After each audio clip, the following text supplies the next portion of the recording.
Ethanol is an alcohol fuel produced by fermentation of sugar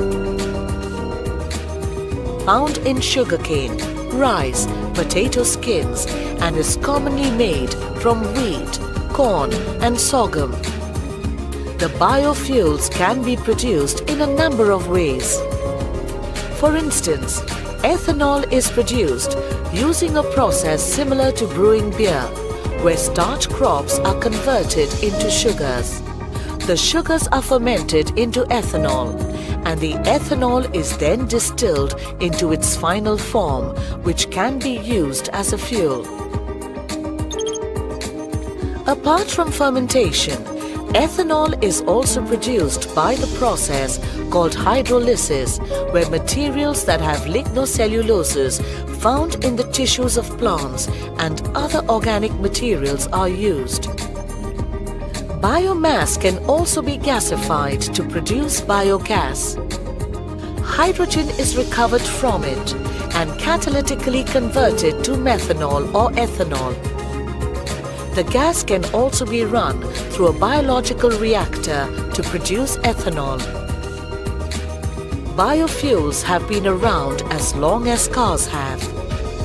At the start of the 20th century, Henry Ford planned to fuel his Model Ts with ethanol, and early diesel engines were shown to run on peanut oil.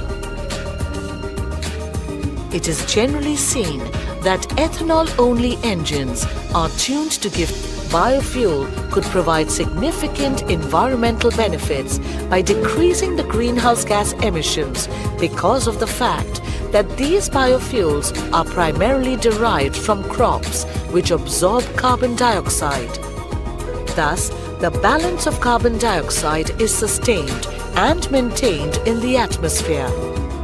It is safe, non-toxic, and not detrimental if accidentally spilled because it breaks down very quickly.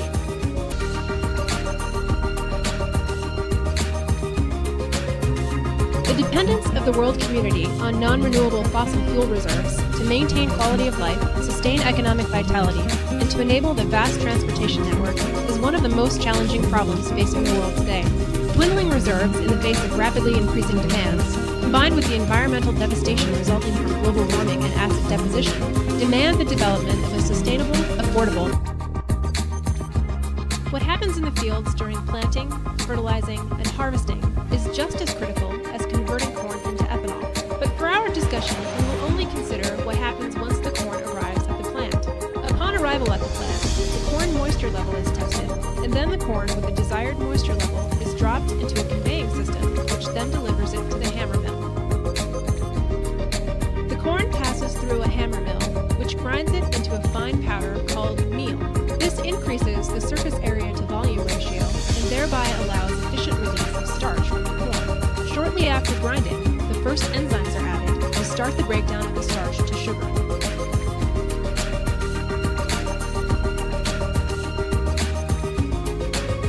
The meal is mixed with water and alpha amylase and then passed through the jet cooker where the starch is liquefied. Heat is applied to enhance liquefaction.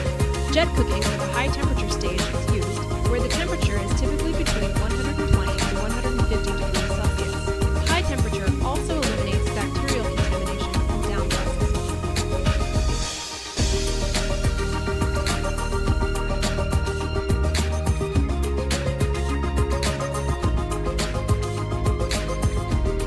Yeast is added to the saccharified mash to ferment the glucose to ethanol and carbon dioxide. Fermentation is usually operated in a batch mode. The mash stays in the fermenter for about 48 hours from completion of fermentation.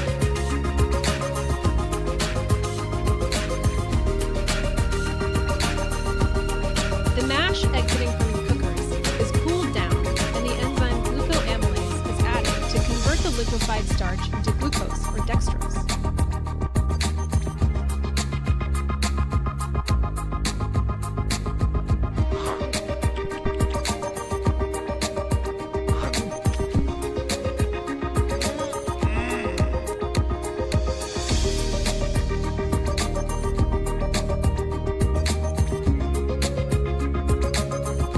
For illustration reasons, the animation shown here is for a laboratory-scale distillation process. However, the full-size process-scale distillation process. Is similar. In general, the fermented mash, known as beer, contains about 15% ethanol and non-fermentable residues and yeast cells. The mash is then passed through a distillation column where the ethanol is separated from the solid residues and the water. The ethanol comes out from the top at about 190 proof, and the unfermented residues, called stillage, are collected from the bottom of the column.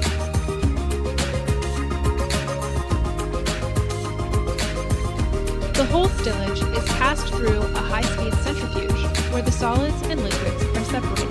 The solids, known as wet grains, are further dried, mixed with solubles known as distillers' dry grains with solubles, or DDGs, and sold as animal feed. Part of the centrate, known as thin stillage, is directly used in upstream processing. The ethanol obtained following distillation is passed through a molecular sieve where the remaining water is removed. The ethanol at this stage is called anhydrous ethanol and is about 200 proof. The pure ethanol is denatured with a small amount of gasoline, 5%. This is done at the ethanol plant. The ethanol is then shipped to various gas stations around the country to blend with gasoline to produce E10 or E15.